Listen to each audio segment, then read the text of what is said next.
ነገር ስሮጥ እድሜ እንዳያልፍ ገባለሁ። ቴዲ አፍሮ የሚባል ዘፋኝ አለ። እናንተ ጨዋችሁ ግን እኔ ላስጠነቅቀው ነው የመጣሁት። ኢየሱስ ጌታ ነው። 2018 ጌታ እንደዚህ ይለኛል፣ ተመለሱ ብሎ ይለኛል። እውነቴ ነው የምላችሁ 2018 ተመለስ ወደ ጌታ ና ብሎ ይለኛል። ኢየሱስ ጌታ ነው። አሜን። ይሄን የትላንትና ወዲያ ሌሊት አካባቢ ነው ስጸልይ ያየሁት። ኢየሱስ ጌታ ነው። 2018 ለቴዲ አፍሮ መልእክት አለኝ። ተመለስ፣ እስቲ ተመለስ በሉ፣ ወደ ጌታ ተመለስ። ኢየሱስ ጌታ ነው። 2018 ቢመለስ ደስ ይለኛል። ለምን እንደሆነ ታውቃላችሁ? ከጀርባው ብዙ የሚፈታ ነገር ስለስላየው፣ ከጀርባው ብዙ የሚፈታ ትውልድ አለ። ከጀርባው ብዙ የሚያመልጥ ትውልድ አለ። አሜን። ኢየሱስ ጌታ ነው። እግዚአብሔር አንዳንዴ አንዱን ሲያመጣ አሜን ነው፣ ከዛ ውስጥ ያሉትን ያስባል። ኢየሱስ ጌታ ከጀርባ ያሉትን ያስባል።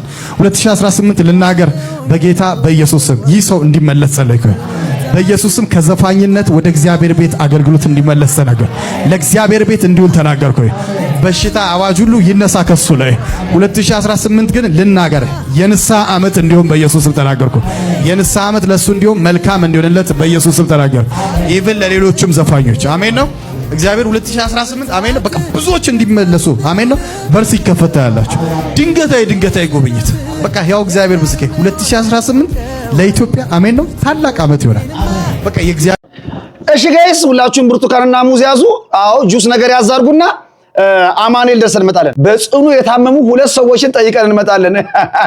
የቴዲ አፍሮ አምላኪዎች ጉዳቸው ፈላ። ሰው እሱን ያመልካል። በኢየሱስ ስም ሰውት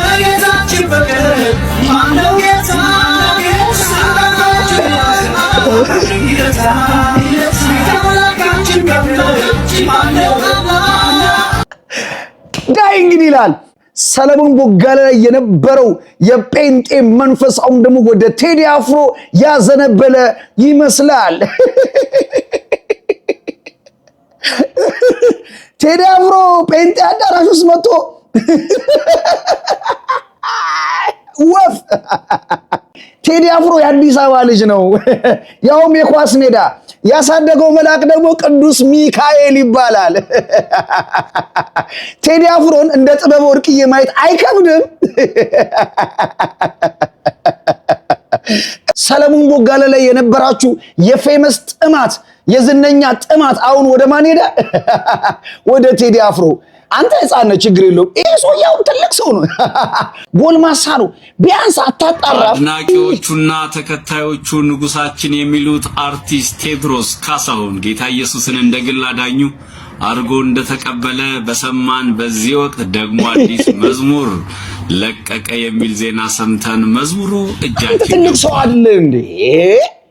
ምንድነው የምትለው? አትረጋጋም? የራስን ዘማሪዎች እንኳን ለይታ አታውቅም እንዴ? እንዴ ሰውዬ እኮ የራሳችሁ ዘማሪ እኮ ነው። ዘማሪ ጥላውን ይባላል። አረ እባካችሁ የራሳችሁን ዘማሪ እኛ እንንገራችሁ። ከጌታችን ፍቅር ማነው ጌታ? ስልጣናችሁ ያንሰ ሁሉንም ይረታ። ከአምላካችን ጋር ማነው አምላክ?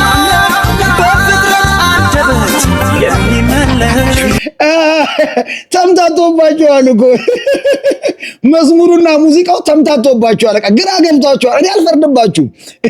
ምክንያቱም ቸርች ውስጥም እንቅስቃሴያችሁ ዳንሳችሁ ምናምን ያው የጭፈራ ቤት የናይት ክለብ ነው። መዝሙራችሁ ለዘፈን የቀረበ ነው። ያውም ዜማ እየሰረቃችሁ እየመጣችሁ ለዓለም በተዘፈነበት ዜማ ነው ኢየሱስ ምናምን እያልክ እየጨፈርካለሁ። ስለዚህ ተምታታብህ። ቴዲ አፍሮንና ጥላውን የራስን ዘማሪ መለየት እስከሚያቀት ድረስ ማለት ቴዲ አፍሮ ጴንጤ ሆነ ብለህ ማለት ነው። ውሸታም ቀዳዳ። እንዴት ሰው በአብቀኝ ተቀምጦ ይዋሻል? እውነት ለመናገር እኛ ኦርቶዶክሳውያን የማንም ታዋቂ አርቲስት ሃይማኖቱን ከኦርቶዶክስ ወደ ሌላ እምነት ይሁን ከሌላ ወደ ኦርቶዶክስ እምነት ቢቀይር በቤተክርስቲያናችን ላይ ቅንጣት ታክል ልዩነት እንደማይመጣ ጠንቅቀን እናውቃለን። በእርግጥ የአንድ ሰው ሕይወት ወደ ጨለማ መግባት ያስጨንቀናል። ከዛ አንጻር ካልሆነ ማንም ቢመጣ ቢሄድም ግድ የሚሰጠን ሰዎች አይደለንም። እንደው አንዳንድ ሰዎች የውሸት ፕሮፓጋንዳ ተጠቅመው ፖለቲካቸውን ሲሰሩ እውነታውን ከማሳወቅ አንጻር ካልሆነ በቀር እኛ ጴንጤዎች በዚህ ልክ ተዋርደናል። ተዋረድ ቴዲ አፍሮ ጴንጤ ሆነን ብለን ሳንጨርስ ይባላል። ቴዲ አፍሮ ጴንጤ ሆነ ብለህ ማለት ነው። ውሸት። ያሳደገው መልአክ ደግሞ ቅዱስ ሚካኤል ይባላል።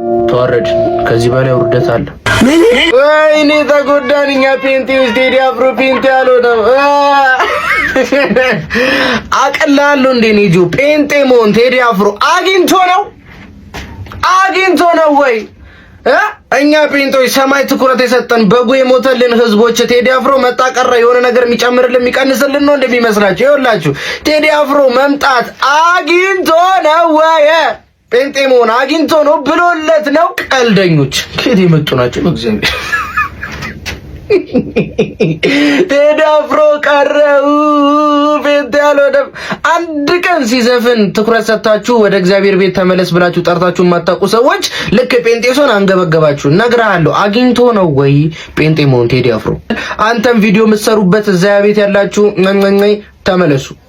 ካላስቻ በቃ የቴዲ አፍሮ አምላኪዎች ጉዳቸው ፈላ። ሰው እሱን ያመልካል፣ እሱ ከአምላኩ ጋር ከጌታችን ፍቅር መዝሙሩንም አሁን አላሰማችሁም። አድናቂዎቹና ተከታዮቹ ንጉሳችን የሚሉት አርቲስት ቴዎድሮስ ካሳሁን ጌታ ኢየሱስን እንደ ግል አዳኙ አርጎ እንደተቀበለ በሰማን በዚህ ወቅት ደግሞ አዲስ መዝሙር ለቀቀ የሚል ዜና ሰምተን መዝሙሩ እጃችን ገብቷል።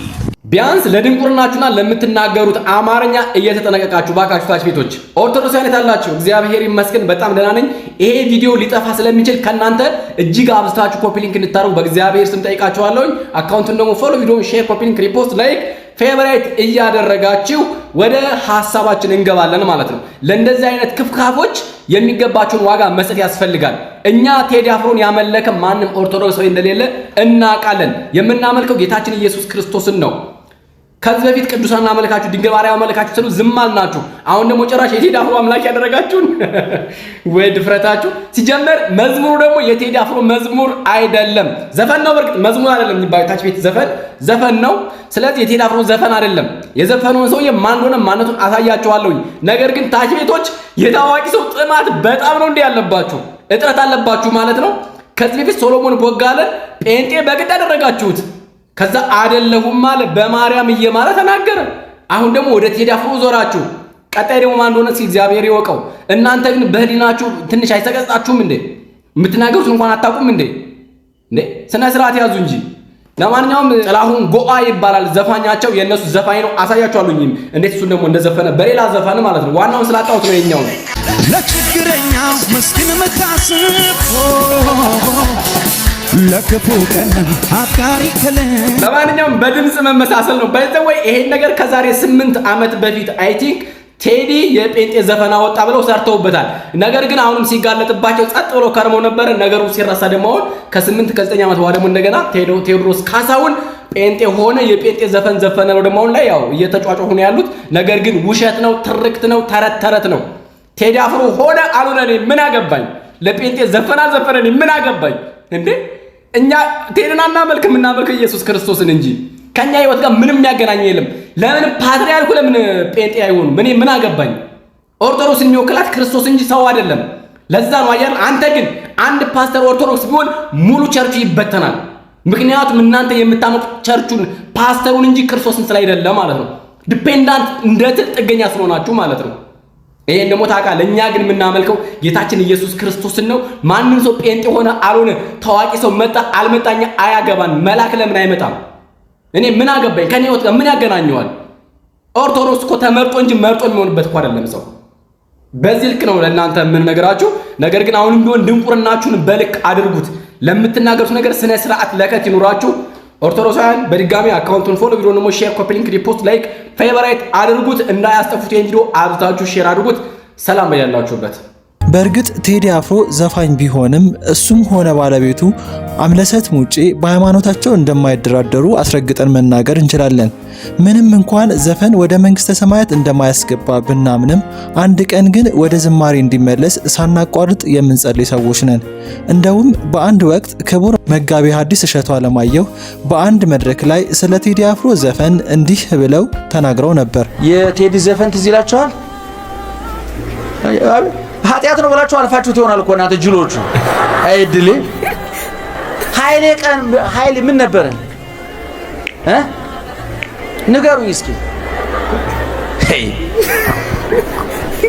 እንትን ነው አውቶቡስ ውስጥ እየተጓዙ አሉ ሰዎቹ ከጉዞ እየመጡ ነው እና ተከፍቶ ድንገት ነው እና ከጉዞ እየመጡ ደግሞ ከቤተ ክርስቲያን ነው እና ለካ ሁሉም ስጥ ብሎ እያዳመጠ ነው እና ሳያውቁ ዝግታ እንዴ አላሉ ሰው ለካ ሁሉም እያዳመጠ ነው ግዴላቸውም አለሳልሰልን ያዘው ነገር ዓለሙን ከሮ ከሚበጠስ ላልቶ ከሚፈታታ መካከል ላይ ማድረግ አይከፋም